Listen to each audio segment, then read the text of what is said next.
Nous voici ici devant le mémorial du génocide arménien, avec cette grande flèche effilée de plus de 40 mètres de haut, qui représente le renouveau de la renaissance du peuple arménien, et un signe d'espoir pointé vers le ciel, un signe d'espoir pour le peuple arménien qui a énormément souffert pendant cette période de génocide, entre 1915 et 1916.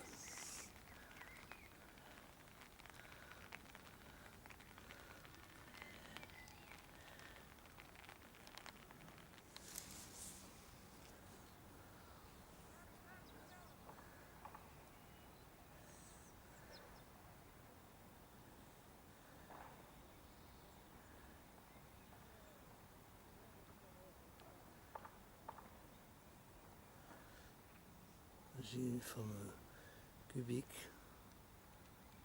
le mémorial lui-même.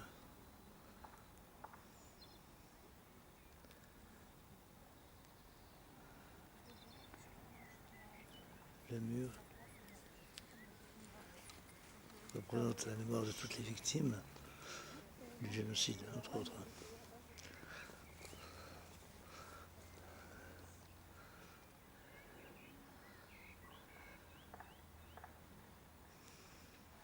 Avec un panorama sur la ville, le mont Ararat au fond qu'on ne voit pas très bien parce qu'il pleut aujourd'hui.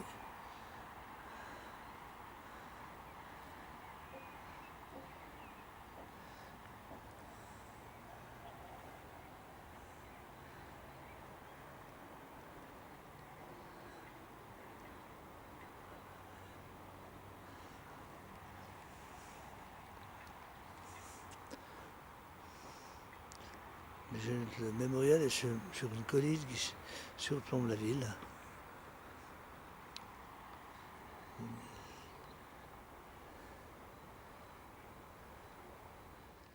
Le 24 avril 1965, lors du 80e anniversaire du génocide, où plus d'un million de personnes se sont réunies à Erevan pendant 24 heures. Et c'est pourtant juste avant cet événement que le 8 mai 1965, le gouvernement arménien à l'époque prend la décision de financer un petit mémorial. Petit sur le plan du monument, s'avère être colossal à la fin des travaux en 1968. Et devant le fait accompli, le secrétariat du Parti communiste ne peut qu'en prendre acte. L'architecture, c'est une pinte d'un granit de 40 mètres, comme on l'a dit, et qui représente un symbole d'espoir pour le renouveau du peuple arménien.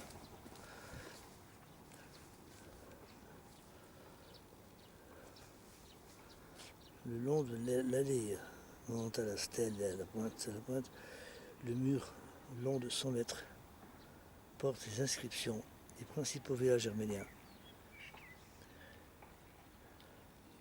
qui ont subi des massacres par l'Empire ottoman, dans lesquels on faisait des massacres. Sa forme assez particulière est très symbolique. On y voit comme une espèce de... D'ailleurs, on retrouve le même style à l'aéroport de Yerevan. L'aéroport est à peu près le même style de construction. C'est à l'intérieur une flamme de souvenir qui est toujours allumée.